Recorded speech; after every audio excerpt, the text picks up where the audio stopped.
बारिश की मार झेल रहे किसानों के लिए राज्य सरकार ने 31,628 करोड़ रुपए के मुआवजा पैकेज का ऐलान किया है। इसके अलावा 16 से 18,000 करोड़ रुपए से अधिक का फसल बीमा पैकेज के रूप में मिलेगा। मुख्यमंत्री देवेंद्र फडणवीस ने दावा किया है कि यह अब तक का किसानों के लिए सबसे बड़ा राहत पैकेज है। उन्होंने कहा कि सरकार बाढ़ से क्षतिग्रस्त प्रति हेक्टेयर कृषि भूमि के लिए 47,000 रुपए नकद और रोजगार गारंटी योजना के तहत 3 लाख रुपए की सहायता राशि प्रदान करेगी।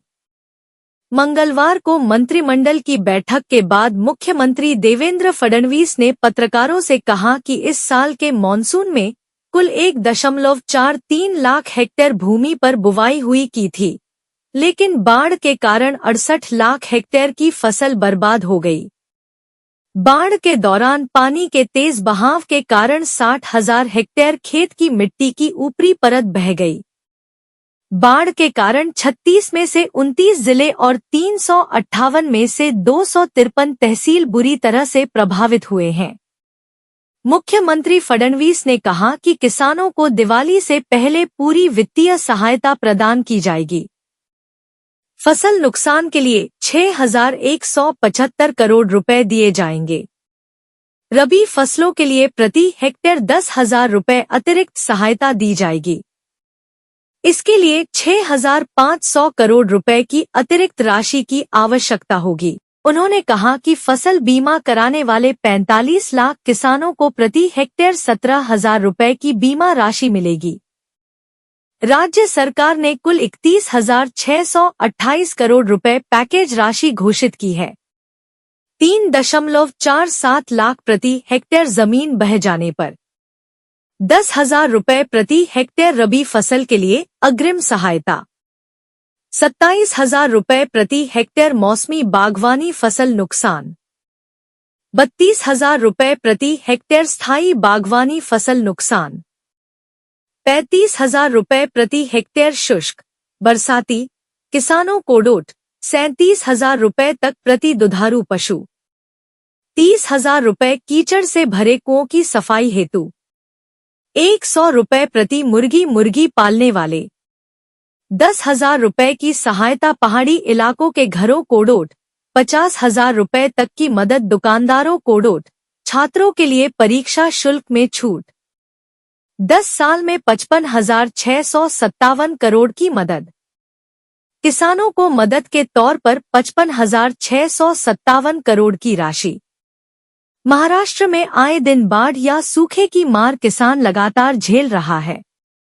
पिछले 10 साल में महाराष्ट्र सरकार ने किसानों को मदद के तौर पर 55,657 करोड़ की राशि दी है। देखिए, अभी जो महाराष्ट्र में बाढ़ आई है, उस बाढ़ में करीब 65 से 68 लाख हेक्टेयर जमीन पर जो किसानों की फसल थी, वो फसल बर्बाद हुई है। कई अलग अलग प्रकार से किसानों का नुकसान हुआ है। कहीं मवेशी बहकर गए हैं, कहीं पर घरों का नुकसान हुआ है, कुछ इंफ्रास्ट्रक्चर का नुकसान हुआ है, अलग अलग प्रकार से जमीन उनकी बह गई है। तो ऐसे अलग अलग प्रकार से किसानों का नुकसान हुआ है। राज्य सरकार ने ये निर्णय किया है कि हम लोग किसानों को अपने पांव पर खड़ा करने की कोशिश करेंगे। इस दृष्टि से करीब करीब राज्य सरकार की ओर से 31,628 करोड़ रुपए का एक पैकेज हमने घोषित किया है।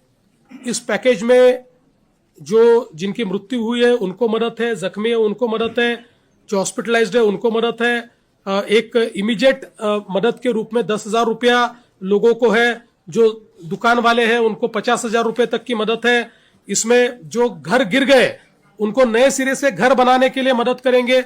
उसके साथ साथ जिनका घर का थोड़ा नुकसान हुआ है, पूरे गिरे नहीं है, उनको भी हम लोग कंपेंसेशन दे रहे हैं। जो मवेशियों को रखने के लिए शेड होता है, उसके लिए भी हम लोग मदद करने वाले हैं। मवेशियों को एनडीआरएफ में अगर वो दूध देने वाला जानवर हो तो उसके लिए 3 जानवरों तक ही कंपेंसेशन दिया जाता है। हमने तय किया कि हम पूरा कंपेंसेशन देंगे, जितने मवेशी उनके एक प्रकार से मरे हैं उतना पूरा उनको हम कंपेंसेशन देंगे।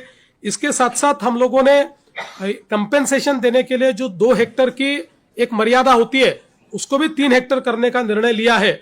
और जो जमीन बहकर जाती है, बह गई है, जो जहां पर अब खेती लायक जमीन नहीं बची, वहां पर सॉइल लाना पड़ता है, मिट्टी लानी पड़ती है, उसके लिए 47,000 रुपया कैश कंपेंसेशन और 3 लाख रुपया नरेगा के माध्यम से हम लोग देने वाले हैं, ताकि वो किसान आने वाले दिनों में वापस सॉइल लाकर अपनी जमीन को रिस्टोर करे और अपनी खेती किसानी को वो शुरुआत कर पाए।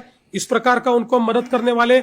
और इसके साथ साथ हम लोगों ने विशेष रूप से जो क्रॉप कंपेंसेशन है, क्रॉप कंपेंसेशन में करीब करीब हम लोग 17,675 करोड़ रुपया क्रॉप कंपेंसेशन दे रहे हैं, जिसमें एनडीआरएफ के नॉर्म के हिसाब से 8,500 रुपया हेक्टर जो ड्राईलैंड फार्मिंग करते हैं उनके लिए होता है। जहां पर थोड़ी सिंचाई है सीजनल, उनको 17,000 रुपया, और जहां पर सिंचाई उपलब्ध है वहां पर 22,500 रुपया ऐसे एनडीआरएफ के नॉर्म के हिसाब से हम लोग देंगे। लेकिन उसके साथ साथ उन सभी को, चूंकि अब उनकी खरीफ की फसल बर्बाद हुई है, तो ये लोग रबी में वापस फसल ले पाए, इसलिए 10,000 रुपया हेक्टरी ये एक्स्ट्रा कंपेंसेशन हम उनको दे रहे हैं। तो एक प्रकार से अगर हम लोग देखें तो जहां जो इरिगेटेड हमारे फार्मर है उनके लिए जो ये कंपेंसेशन है ये करीब करीब 32,500 रुपए तक जाने वाला है। इसके साथ साथ जिन्होंने इंश्योरेंस किया है, ऐसे 45 लाख हमारे पास किसान हैं।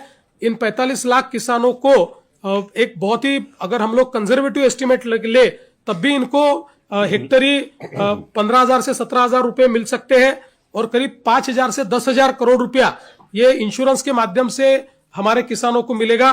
तो उसकी भी व्यवस्था हमने की है। कुल मिलाकर अगर हम लोग देखें तो 29 जिले हमारे प्रभावित है, 253 तालुके हमारे प्रभावित है, और करीब करीब 2059 जो हमारे मंडल है वो इसमें प्रभावित हुए हैं। तो यहां पर अलग अलग प्रकार की उपाय हम लोग कर रहे हैं।